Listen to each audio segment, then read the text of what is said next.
Hello, everybody. Welcome to the leadership series of um we're doing a leadership series, and I'm so excited because I am joined today by Jessica Shore of Encompass EFCT, and her company does some amazing things, but I'm excited to have Forged by Fire join her because it this is like such a relevant topic for me, and I feel like so many different people, and especially those who are trying to encapsulate all of this. So today we are talking about executive functioning, and specifically the role of prioritization, because when you're in leadership with executive functioning, everything seems like a seems like a priority. There we go. Now I can't talk. But I'm gonna let you introduce yourself really quick, and then we will dive in. I'm Jessica Shore. I am the founder, owner, and director of Encompass, where we work in all things executive functioning, including the skill of prioritizing. Yeah. So Jessica and I met on a neurodiversity summit. That was a summit, right? Okay. Yeah. Um, and I was so intrigued by her background and what she did that I had to meet her and discuss more with her about how executive functioning works for specifically at that point. I was focusing on neurodiversity, and we all know I talk a lot about ADHD, so there's that.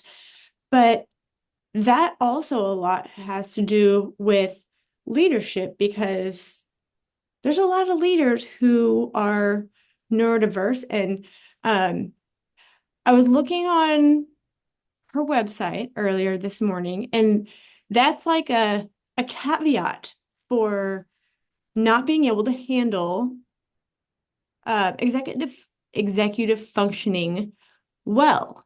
So, kind of from a high level, let's talk about that a little bit, because I didn't know this was a thing, and it makes so much more sense now that I know it's a thing. Yeah, I hear that all the time. I mean, I joke that I never tell people what I do at parties because first I get what is that? And then when I explain it, it's like me, my spouse, my sibling, my child. It's Everybody. Yeah, so for people listening, you don't have to be neurodivergent to struggle with executive functioning. You can have high levels of anxiety, depression, compulsion, learning differences. Yeah. But if you are neurodivergent, you will struggle with executive dysfunction and also be a little bit anxious around performance and possibly have a variety of feelings we don't want: shame, overwhelm, isolation, confusion. Yep. And before I jump into prioritizing and leadership, I just want everyone to know that executive functioning skills have nothing to do with intelligence and have nothing to do with the desire to be successful. So they are a set of skills that are learnable and teachable, but very rarely named in an academic environment and professional training programs. It's just assumed that we know how to execute and function. But if we're neurodivergent and we're not explicitly taught them, we struggle. So I at Encompass, we work with students, we work with parents, we train educators and therapists, but we have an adult program where we work one-on-one with adults. And in fact, I'm excited to say we're kicking off group adult sessions in a couple weeks. So if anyone's interested. Yay. And I've been doing this a long time, nearly 15 years. And I've been working with adults now for about 6 of those years. And almost every single adult I support has, you know, high levels of education and or professional success, whether that's status or money or trajectory. I work with doctors, lawyers, CEOs. This morning I met with the CEO of 3 companies that sits on boards, more professors and deans than you could possibly imagine. So all of these high success, high profile leaders within their community struggle with executive functioning related to ADHD and have a lot of secret shame around it. Hmm. And so, to run through really quickly before we get into prioritization specifically, the 5 steps of functioning, as I define them, is the skill of task awareness. What are just all the various things I have to do at work, at home for myself? Yeah. Second skill that we're going to talk mostly about today is the skill of prioritizing. As you've said, Lauren, and I can relate, I'm a business owner. Everything is important. So, how do you prioritize when everything feels important? Yes. 3, how do we recognize without shame when tasks are unmanageable? And I define unmanageable as either just emotionally unmanageable. They're not hard, but they're intimidating or scary, like scheduling the doctor's appointment or checking your credit score, or opening that email that's just been lurking in your inbox. Or it's unmanageable because it is multi-step, ongoing, meaning it cannot be done in one sitting, and is shrouded with import. So this is like taxes, the reports, the book that we're trying to write. Any task that is multi-step and ongoing is going to feel unmanageable and shut us down. So we have to recognize those tasks and then break them down into manageable components. 4 is the general organization of our space and time. Where do we work? When do we work? And is that conducive to productivity? And the 5th skill, and I'll say this ties a lot to prioritizing, is a skill of reflection. We have to do what I call reflect and correct without judgment. So we have to go, okay, this worked. This is great. How do I want to sustain it? Because as we've Yeah. talked about, consistency is hard. Or this did not work. This was terrible. I should have done it totally differently. And without judgment, acknowledge it so we can change our behavior. Yeah. And that ties right into the skill of prioritizing. We all have these visions of like, well, I should start with this and move to that and spend this long here, and then I'm going to do this. And it just doesn't always work that way. So we have to have flexible thinking around Yes. the way we approach our tasks. So I could keep going, but I didn't know if you had a specific question, but I could get into the skill of prioritizing and how I think it trips leaders up or yeah. So, well, let's just start because I have issues when I'm like, this is a priority, but so is this. And everything is kind of a flex of priority. So, especially I've got high anxiety. Um, like how I've kind of got all these time management things. I've got my planner, I've got my um reminders, I've got my time management, productivity apps. I've got all of that. And, I find myself always wanting to try the new thing to see if the new thing will work. But Mhm. then I almost get so overwhelmed because I'm just like, I'm so busy trying to be organized and productive that I'm like, I can't handle another thing to try to help me with those priorities. Yeah, and that's really, really common, Lauren, to try to find the perfect tool, the right tool to help us accomplish all 5, or let's the first 4 steps of our functioning. Task awareness, like what do we Yeah. prioritize? How do we manage our time? So I've got a couple kind of ways to approach that. Okay. One is to really recognize the functionality of the tool and how you intend to use it. Okay. Is the tool like an app like Todoist or even a yellow legal pad or post-it notes? What is the function? And sometimes it's just to help us keep track of everything we have. Yeah. But just because we're aware that we need to go to the grocery store and return an email and pick up dry cleaning and all of the things does not mean we actually know then how to approach doing that task. What should I do first, Yeah. second, or third on what days? Yeah. So the next step, once we've got our task awareness tool, is to recognize that that's likely not our tool for schedule awareness. We have to have usually like Google or Outlook calendar or a Yep. whiteboard calendar so that we can go, okay, here's the landscape of my time. And then what you can do is practice identifying work windows. So we can say, okay, I've got between noon and 2, I've got between 4 and 6. I actually have no time today to do anything on my to-do list. I'm stacked with meetings. And from there, then you get to get out of the abstract of, oh my gosh, high anxiety, everything's important. What do I Yeah. do? Into a concrete, actionable conversation. Because then if we say, okay, I've looked at the landscape of my time, then we move to a third use of a tool. And either it could be a new tool, a different tool, or revisiting the first tool and saying, I know what I have, my task awareness. I know my schedule awareness, the landscape of my time. Now I'm going to start to choose tasks that fit within that landscape based on a variety of values.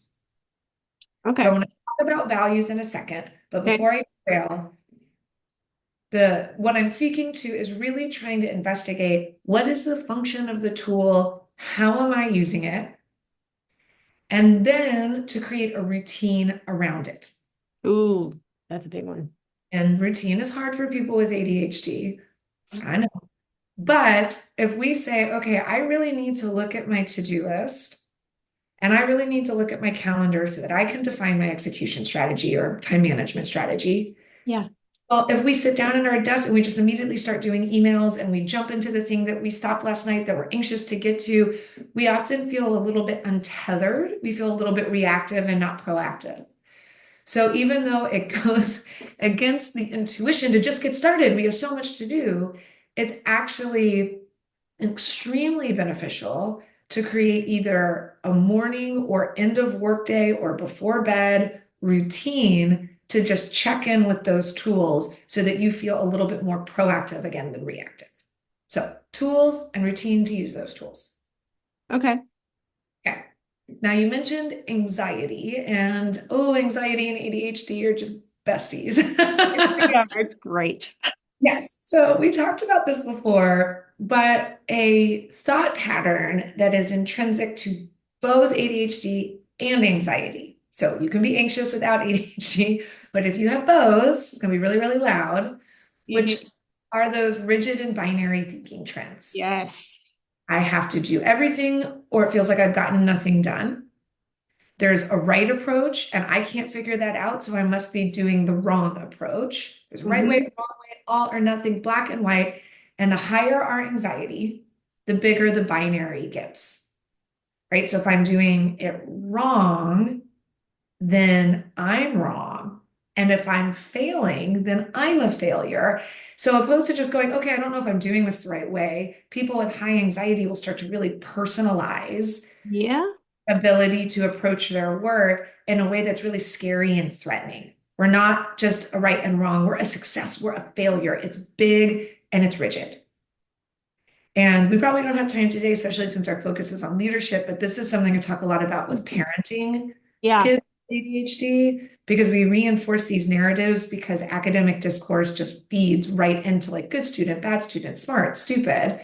But as adults, and especially leaders, that if we're struggling to get everything done, it's really easy to default to the negative option of the binary. And Yeah. the worse we feel, the less we function. We shut down. So we Yes. don't task switch, we don't focus easily, we don't sit still easily when we're in a state of discomfort. So not only are we anxious, now I can't focus on writing this email and I can't we just can't move through that anxiety in a way that allows for focused functioning. So we want to keep anxiety low so functioning can stay high. And the way we do that is recognize when we're getting into those rigid and binary thinking patterns. Yes. I would encourage like a thought process or a mantra, even when you feel that tightness of like, I have to get everything done. I have so much to do. It's all really important to pull it back into kind of technically what I'm talking about is flexible thinking. There's a couple right ways to do it, or there isn't a wrong way. But Yeah. I like the metaphor of exploration. Let's explore and experiment. I'm going to start this time doing it this way, and then I'll reflect and correct and see what worked and what didn't. So it's a little bit looser.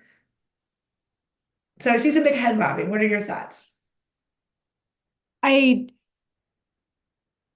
I've learned a lot about the kind of being flexible and kind of a almost kind of a test the waters theory because if something didn't work the first time, I used to just be done. And I'm just like, okay, that didn't work, which means it doesn't work. Right. So I'm done with that. And it took me a long time to really see that no, it just didn't work that way. Mhm. So, um, and I find that especially with routines and with the rapid changing environments, especially of companies today. Mhm. Um, I mean, there's structures changing based on what is and isn't working. There's personnel changing based on, somebody just moving on or, new positions being created, anything like that. And I was talking to another connection a couple weeks ago, and we were talking about adaptability with that too. And I'm sitting here thinking, okay, like there's so much of a, in my opinion, ebb and flow with priorities. I feel like have to change all the time. And it's, well, this was a priority yesterday, but it's not today. And I especially tend to get in that like obsessive mode of this is driving me nuts. I need to figure this out. And like, I won't let myself move on from this when something else should be a priority. So, like, thinking about shifting priorities with that and having a um, kind of flexible routine.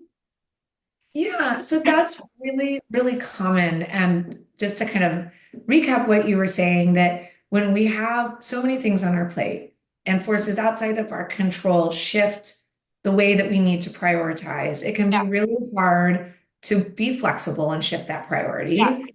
And also to context switch. If we're working on this thing and we have to move to that thing, that can be hard. And then that can trigger some hyperfixation, and that's the rigidity.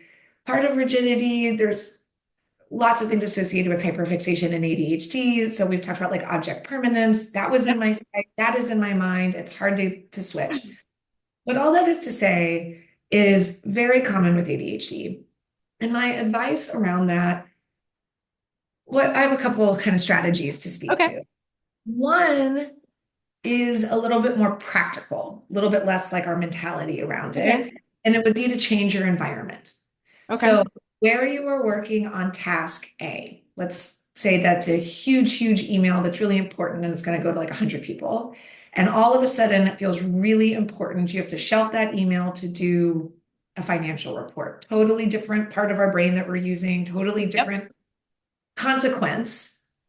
It is going to be very hard for you to exit out of the email inbox and just start working on the financial report without resetting. yep, So, one reset is to, leave your space and come back in with a fresh drink, come back in with a snack, have just stepped outside to come back in. Another way to change your environment is to change where you're sitting in your office, change your music, change the lighting, change what you're wearing, make it feel new if you can't leave, okay. That makes sense. or to just literally go somewhere else, go to the coffee shop, go to a library, go sit in a conference room, and then come back to your first task, that big email when you're done with the other task. So Yeah, changing your environment and resetting is really helpful when you're feeling hyperfixated and can't transition. okay. Okay. That makes sense. But the rigidity part of like, man, that was so important to me, and now I have to shift my priorities. The way that we prioritize really centers around values. And I alluded to that a few minutes ago, but we have, you, me, everyone, an excess of values that I think we talked about last time. But really, the easiest way to think about it is we have to investigate and almost curate value around tasks we don't want to do. Yep. One type of value, the value we want to appeal to, is intrinsic. You Hmm. have to make it about you. If it's about someone else or consequences, it's not really healthy motivation. That's a threatening motivation. And so we just like trudge through it bitterly most of the Yep. times. It's like, Yep. it's me. So you want to try to find a way to make it intrinsic, make it about you. Maybe it'll free up more time. Maybe it will just be a monkey off your back. Maybe it will make someone happy and you're not doing it for them. You're doing it for you because you want to make them happy. So find your intrinsic motivation. Extrinsic motivation absolutely can be motivating where you're like, oh, I really want to impress my boss or I really want to, be Yeah. accountable to this person. But most of the time, it's threatening. It doesn't make us feel very good when we think about consequences. So Yeah. we start to negotiate those consequences. We're like, actually, it really doesn't matter. There's no value. I don't really care about doing this. Or if you're anxious about performance, you'll go the other direction and put too much value on it. And you're like, oh my God, it's such a big deal. I've got to do it. I've got to do it. I've got to do it. And both of those are unhealthy. Uh-huh. So when you're like, okay, I was working on this big email, that's what I was fixated on. It's what I want to get done. It will feel really good to me to finish it. And now you're asking me to come over here and work on this dumb, boring financial report. I'm only projecting just a little bit of what I have to do after this. What you want to do, besides change your environment, is to remember two things. One, there is value in doing that financial report. You just have to reframe your thinking about it. Yeah. And two, the email doesn't lose its value just because you stop working on it. It can feel like we have deprioritized it because we're doing something else first. It has equal value. We're just pausing on it for right now. So you can also think about value like sense of urgency. Hmm. Like we often are doing things like, well, I have to get this done. I have to get this done because it's urgent. There's a Yeah. consequence in terms of time. In which case, we can still frame our thinking around not losing value. It's still important. It's still urgent. I still want to do it, but I'm just hitting the pause button on it while I focus on this other task in the meantime.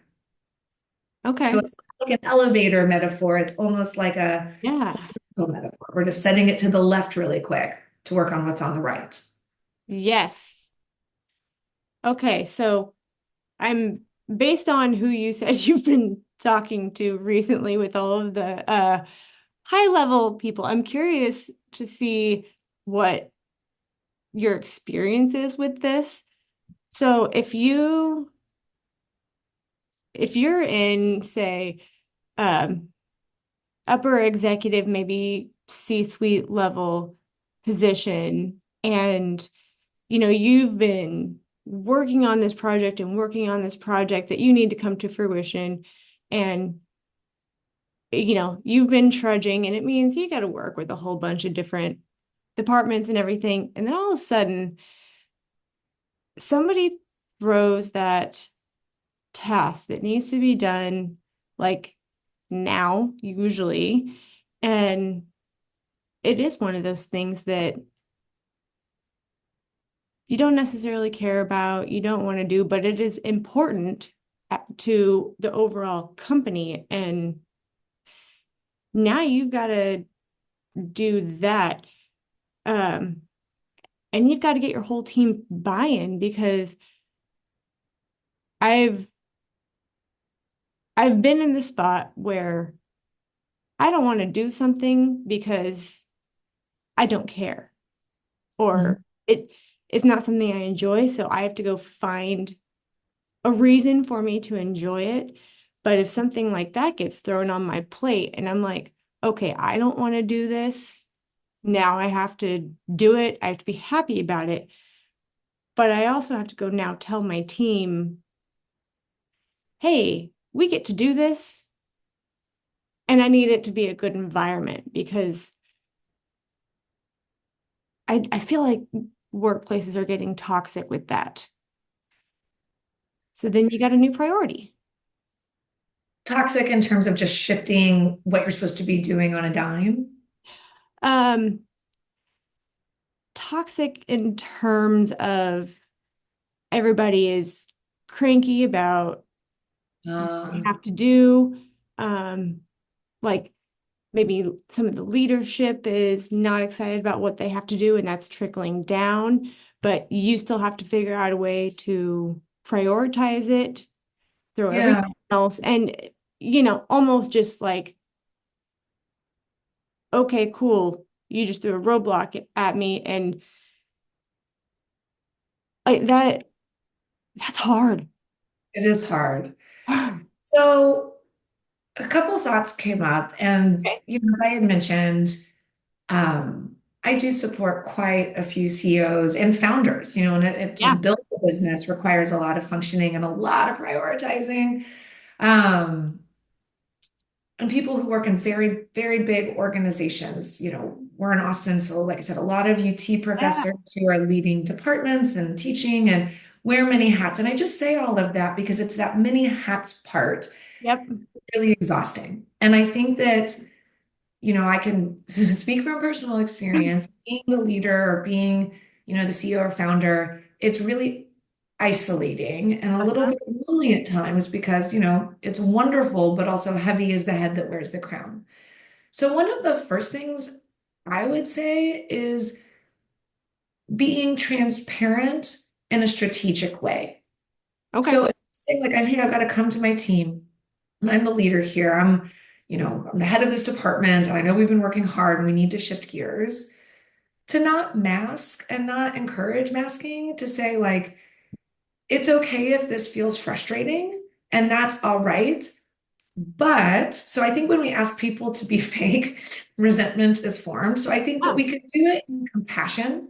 And when I say strategic honesty, I don't mean like stoking the flames of being like, and this is going to be terrible, but we're just going to get through it together. Like that doesn't feel good. But to say, hey, you're entitled to your initial feelings about this pivot. I know we weren't expecting it, but it is going to be okay. And then my second advice would be to move towards being specific. I think ambiguity just welcomes anxiety. I don't know how long we're going to have to work on this, how many hours it's going to take. Do you need everyone involved or just a few people involved? So get specific to say I'm just making something up, anticipating it's going to take 20 hours. We're going to divide it up in this way. It will be done by Friday. Then we'll come back. And so when you get really specific about the task that you're pivoting to, it will strip some of the negative emotion around it because at least the task starts to feel manageable. Okay. And That makes sense. also, I feel like there is a propensity, and we get into the different like kind of gendered stereotypes around ADHD, but it's really, really common for women in leadership positions with ADHD, or regardless of the leadership position, women with ADHD struggle with rejection sensitivity dysphoria and fears of rejection and anticipating rejection and criticism. So if you're in a leadership position and you struggle with rejection sensitivity as well as ADHD, it often means that you want to do everything yourself Oof. because delegating can feel like a weakness, or we feel like people are going to resent us for delegating and asking them to do things. And so we put too many things on our plate because we're not willing to ask for help or to delegate or to set manageable expectations. Actually, just this morning, met with a pediatric neuropsych at Dell Children's. She's amazing. She's probably the best diagnostician for autism in the Austin area. She's awesome. And constantly tells her patients or clients that they'll get their neuropsych report easily a week before the laws of physics and time will allow her to get them the report. So she constantly feels like she's disappointing people. Yeah. Also, just setting a realistic expectation around when she can get tasks done or delegating other tasks off her plate so that she can prioritize within this timeline. And it all feels like she's failing Yeah. because we're anticipating rejection and criticism. So, delegating is not a weakness, it's strategic. Asking for help, same. Setting realistic expectations, the same. So, if you're in a leadership position and you have to switch gears, as I was saying, don't mask feelings, contain the expectation around the new task, and then kind of more generally speaking, delegate, ask for help, and set realistic expectations kind of in a broad sense. Yeah. I'm I'm kind of thinking around some of the things I've been around in the past, and I always find it interesting when we start talking about timelines with that because I mean you always want to get it done in a you want the timeline to be quick and efficient and you want all this stuff to work out wonderfully. And then there comes the thing of, well, this didn't go quite as I thought. So now I got to switch around all these things again. The timeline's got to move because it didn't work. And then all of a sudden I'm like, okay, everybody's now growing frustrated because the original timeline didn't get met. And yes, we have to move it. And, the whole, you go to your team and they're just like, oh, what? The timeline's getting moved again. And then you get that tone, which, I mean, at one point you just kind of have to, in my opinion, be like, okay, let's talk about where the frustration is and get it on the table so it can be verbalized and not just everybody sitting in there stewing about it. Because Mhm. then you get the like, okay, now I've got to prioritize still getting this project done, moving the dates, and now there's even more pressure to get it because we just passed this timeline. But also now I have to manage my team who is growing frustrated. Well, I think what you could do, which I think would be helpful for you and for them, is to triage why the timeline had to be moved. Yeah, And a judgment. Did we have an unrealistic timeline from the jumpstart? Did your priorities shift based on different values? And you can explain to them why you decided to prioritize something else and to push this timeline back. Did you manage your time in a way that was inefficient or yeah, not as strategic as you want? And no judgment. So let's just use yeah, that as good data to manage our time differently going forward. And I think when you get specific, it helps inform people in a way that strips them from judgment because yeah, this is, again, my cardboard box moment. Our default as a society is to assume that when people have executive functioning challenges, that they're stupid or lazy or apathetic. They just don't care. And in my professional and personal experience, that is almost never the case. yep, So if they are defaulting with that tone that's unappreciated ever in a workplace, I think what's behind that tone is judgment. Like, did you not care to get this done? Were you not capable of getting this done? Kind of a what's wrong with you? And if you just say, hey, I really investigated what was going on, and here's why the timeline got moved, I can't guarantee that they will, what their reaction would be, but at least it's a articulation of a problem that hopefully has a solution as opposed to personalizing it. Because we know that you're not lazy or stupid or apathetic. yeah. We just needed to prioritize differently or we need to approach it differently. So, Yeah. And I don't think that happens enough in professional settings. It mhm. automatically just gets like, hey, it didn't work. This is why we think it didn't work. And the time, again, this is my opinion, and this does not have research behind it, but I don't think it gets dug into enough of what was the issue, where was the disconnect. Mhm. And I think if it seems to me, once you dig into that, then you can shift the work and the priorities and where things need to be based on that, and then attempt to be set up for success. My thoughts as they come. Well, we are about out of our time today. Thank you so much for joining me and some really, really valuable nuggets on executive functioning because it really does. It seems like everything is a priority and everything can't be a priority. It literally can't. Um, so I would say I look forward to chatting with you again on Yeah. the next topic.